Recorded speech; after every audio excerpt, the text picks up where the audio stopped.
Hey Soul Sisters, I did my module 3 on Tuesday and it was weird because I realized that I don't have a lot of imagination, or at least my imagination has been cut short. And I've been thinking all these days why and where does this stem from? And I have an answer. You know, I probably said last time, and you probably already know, I was born in Cuba, communist Cuba, and I lived there until I was 9 years old. So I was very marked by the scarcity and the level of this is what you have, and this is it, and you gotta do the best you can with what you have. And we were raised to being very happy and very conscientious of the lack of the things we had, but always looking at we don't need anything else. Why would you need anything else other than what you have? Only having 30 minutes of cartoons or even movies a day, and even the movies and the cartoons were either Russian or Cuban. Not a lot of imagination, not a lot of colors, not a lot of ways on which to imagine and dream bigger. So our ceiling, our roof was very short, you know, really just thinking about, oh, what am I gonna eat next?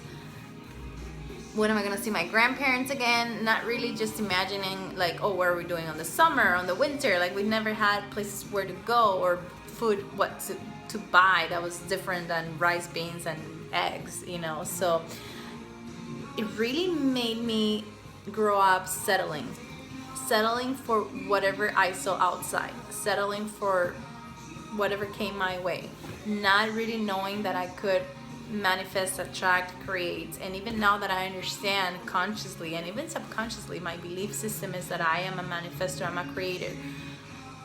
A lot of my programming just comes out all the time telling me that, well, it is what it is, just be okay with what you have, just settle for this bit because it's good enough, you shouldn't complain. And this is what I realized on Tuesday. I wasn't able to really come up with things that bothered me because I wasn't raised to complain. I wasn't raised being a complainer, which serves me greatly. But when I really want to go back and see my inner child, she really wants to complain. She really wants to say that, God damn it, like I really wanted that apple. God damn it, I really wanted to see all this, like, you know, movies, Beauty and the Beast and The Lion King and all these movies that existed that I started watching later on in life. I kind of know Snow White. That's one of the few movies that I ever watched, and that's why I was so infatuated with the apple. And instead I would eat that, you know, red tomato, and I was a happy camper just having that red tomato. But when you really look at a child, they have so much imagination and they have all these ideas and dreams and fantasies, and really that was cut short within me. And I find that every time even I do a visualization, like I have a hard time really seeing it. I'm good at feeling it, but I can't really see all the colors and the ideas and the details of things. So, my inner child was, I think they cheated her, you know, like that paradigm of communism of like we're all equal yet we don't have anything. And even in the equality, people had different ways of achieving money, dollars from other family members, or even government would give them things if they had a better position within the government. So we weren't really equal. And humans, we are equal from the source that we come from, but we're really not equal. We all have our talents and gifts and uniqueness. So I was raised seeing my dad, that was a surgeon, working a lot and never having money. And at nights he would go in his really old Russian car to hotels to trying to pick up like tourists so that he could serve as a taxi man. So what did I have in my head? That you can be a doctor, you can work hard, you can go to school yet not have money. And this is where I'm today. I'm a doctor, I have my own office, I have my business, yet I'm not profitable every month, yet I'm in big debt because I keep investing in myself and going to workshops and going here and going there, but with fake money, with fake resources. I was raised not believing in God. I was raised not even understanding what God was. So the faith inbuilt within me has been in the last 4 or 5 years. And I tend to want to forget, and I always go back to remembering what I believe in already. but it's a constant battle. My ego doesn't want to believe. My ego wants to keep me trapped and settling and not dreaming high enough and just living an okay life.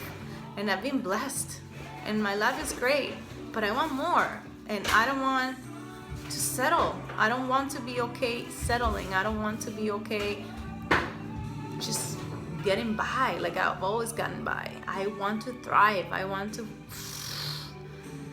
fly. I want to show my kid that no matter where you come from, you can achieve great things. And my inner child wants to dream and wants to imagine detailed like fantasies and dreaming colors. And I don't want to feel the scarcity within myself. I don't want her to feel that she's not good enough. I was raised believing that if you're Cuban, you're not good enough, because I could see how we weren't allowed to go into hotels. We weren't allowed to have the money that really bought gum and chocolate. Like, that wasn't even available to us. And I could see all these people traveling from other countries having it. So in my mind, at 5 years old, I wanted to be a tourist. I wanted to be something that I was never gonna be. And to this day, I find out within myself a lot of times that I feel this devaluing, not deserving, unworthiness feeling that comes from within. Even as a doctor, when I feel or think about doctors, I don't feel that I'm at the top, or not even at the top, that I'm not even good enough, knowing that I'm awesome at what I do. And even when I'm not doing that, I'm great. But there's something within me that tells me, oh, yeah, but we're just like this little.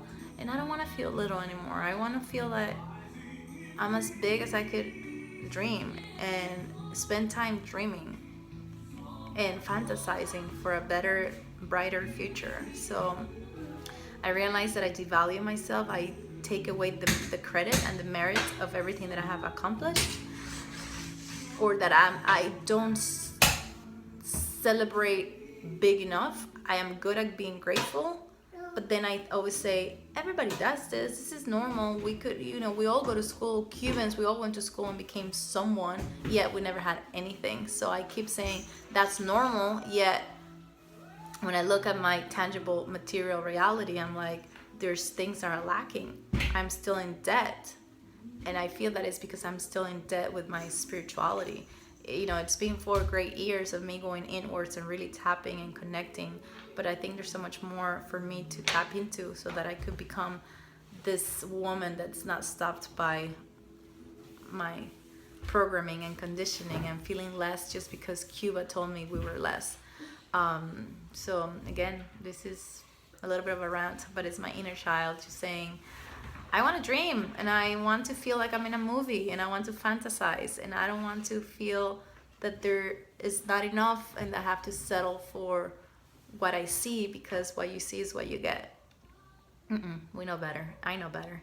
And this is my inner child, little Annette, just dreaming big, but then somehow they took the dreams away, and it takes a lot for me to go back to imagining like big life with beautiful details. It's hard. Like, my mind just gets in the black and white that we had growing up. I had a black and white TV. I never had a color TV, so I feel that my imagination sometimes is black and white as well.